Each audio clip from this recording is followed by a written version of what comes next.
So, John, it's in the end a disappointing result. What did you make of the game? I just said to the lads there in the office, we're always in entertaining games. I loved it. The reason I got back into football, Anton, was to be excited by football. I've been in it a long time, 650 odd games being burned. We had 10 months out and it took a lot to get me back in, you know, with other stuff I've got going on outside with the family and stuff like that. And the one thing me and Byrne talked about was if we're going to go back in, we just play to win. We play, we take risks. I don't care how many we defend with or how many we attack with. We take risks, we look for 1v1s and we look to be exciting. Now, that even today in the defeat, we've been exactly the same against a good side. You know, sides are coming up against with game plans to try and stop us. We don't do that. I don't care what the opposition do because we're just going to play our way. And if we win or lose, we give it the best that we can do. What I love, what I find amazing, what I've been told this week is that managers are now swapping reports with opposition. So, you know, even though they're not playing with us, I love it. They're not even asked for the report, but these managers now sending it through. Brilliant, no problem. And if we're not doing enough homework by watching the game about what the opposition do, that's on me and Bert. It's not a problem. We watch hours and hours of it, but we concentrate on what we're going to do because we know what we're good at. So I no problem with that. Loved it. I think they've got some top players. They're a good side. You can see why they're second.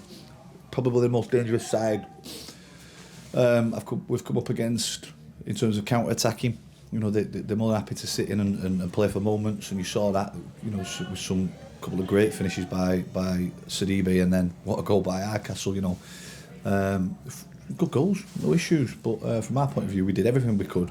We left everything on the line, and that's all we asked for off the lads. You know, there's no time to be despondent with it. It's a tough stage now of the year, Saturday, Tuesdays, although we were, you know, we'd not had a game for a while. But coming off the back of Tuesday night and then a performance like that, you know, you a little bit rustiness, although we did play at good intensity. And the amount of injuries and bans we've had in one position of the pitch, we've had to make changes today. It is what it is. We back ourselves. We won't play in a certain way, and the lads have done that, unfortunately, fallen on the wrong side of the defeat. I was going to touch on the injury suspensions in that certain area, how badly that's affected us today.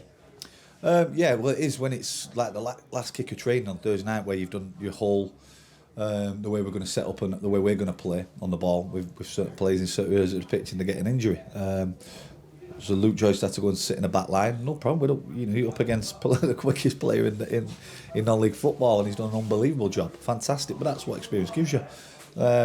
Willem having to come into the team, Sarge having to come into the team. So there was 4 changes, you know, around in terms of shape from the other night. But they all did well. You know, no issues. Ollie's obviously banned as well. They probably were aware of that, so they probably set up in a certain way, expecting certain players to play, and they've not. So that's probably surprised them as well. So that you know, it's part and parcel of having a squad. In terms of them trying to nullify us the way that we want to play, did you see that full effect on there tonight? Well, today. No, what you saw was them double banking on Jude. To be fair, a lot of sides try and do that, and then we can go out the other side. You know that. You see the purple patch that Jamie Morgan goes through with his goals because people just leave him 1v1. We're okay if you want a double bank or you know, a double mark on one play, then we'll go out the other way because there's always going to be space somewhere else. They've lived life on the line, you know, on a few occasions, but they've had some good chances as well. By the way, you know on the counter, I think they could have. The kid who I think it was Torre went through 1v1 and hit the post. So they've had, you know, they set up for them moments and had a couple themselves, but the way they defended, you know, bodies on the line. Keepers had a worldie of a game, and I'll tell you straight, I can see why they're second in the league, and they're pushing us hard. You can see that because they're very organised and they've got threats all over the pitch. But yeah, you could see what they're trying to do in abundance. That's what they are. They won't make any secret snap. They're a good side, no problem.